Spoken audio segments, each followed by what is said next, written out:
Hello, welcome to my channel. Today I'm going to be using watercolor. This palette is a Derwent palette donated by a friend. The other palette is also a donation.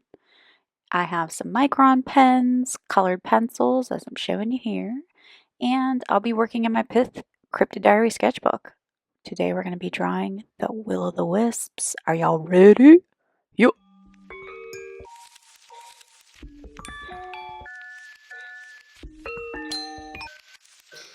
You don't normally wander the woods at dusk, but tonight, well, tonight you just can't seem to quiet the urge.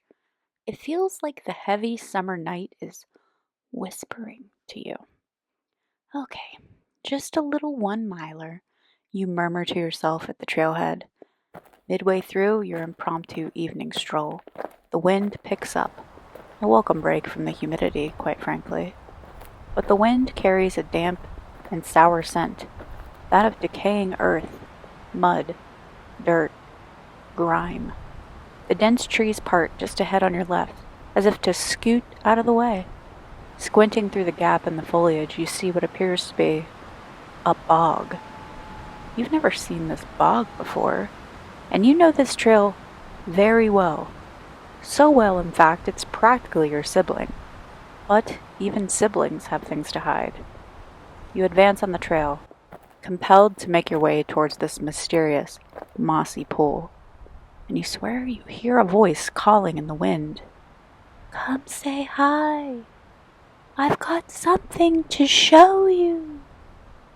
As you crunch on the underbrush, you see something dancing on the murky water. Blue lights. Blue, glowing lights that appear to move with purpose. What purpose, though? Maybe that's only for the night to know. Come say hi.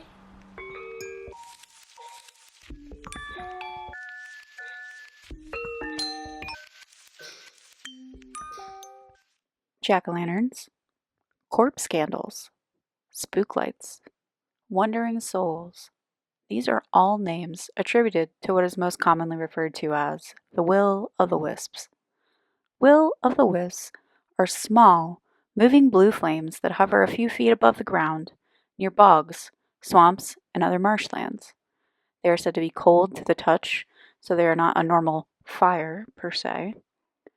The sightings and folklore surrounding these glowing blue lights spans years and many cultures throughout Europe and beyond. In Sweden, they are thought to be ghosts with lanterns wandering lost through the liminal world, ghosts of which, when alive, were said to be folks who violated some neighborly trust.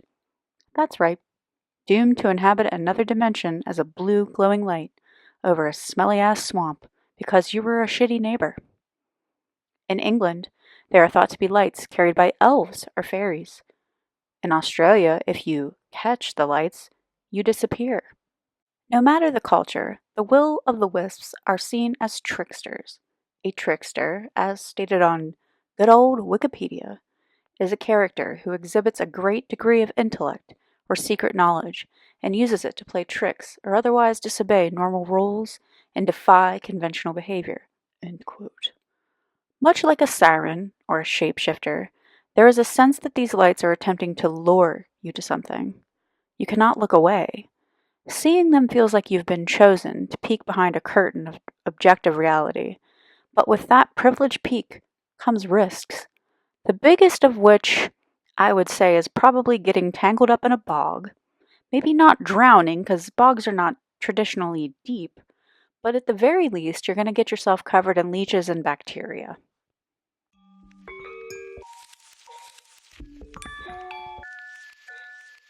What if I told you that Will o' the Wisps are 100% real? Except the phenomena's origins are much less esoteric in nature, unfortunately. It's swamp gas. I know, everybody's always like, it's swamp gas, but it's really swamp gas. Bog farts. Marsh flatulence, if you will. That's all. Ignis fatuus, I could be saying this improperly, I do not know, I do not speak Latin. This is also a creature in The Witcher, as relayed to me by my teenage son. I digress. This is when methane gas and decaying plants in bogs and swamps spontaneously combust and result in a glow or a pale fire that's visible at dusk or in the dark. As stated in the book, The Handbook of Unusual Natural Phenomena, that I recently picked up, and it's super cool, weather changes bring shifts in atmospheric pressure that force gases out of the ground.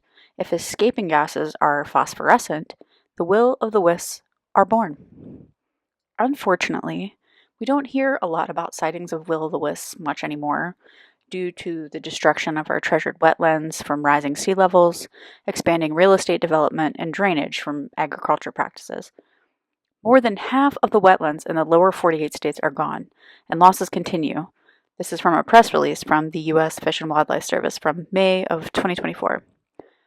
Not only are wetlands some of the most biodiverse habitats in the world, they can capture massive amounts of carbon, leaving some scientists to think that they could hold the keys to offsetting the unprecedented warming of our planet. So yes, maybe the lights are calling to you, but don't be afraid. The bog witch in me honors the bog witch in you. Come say hi.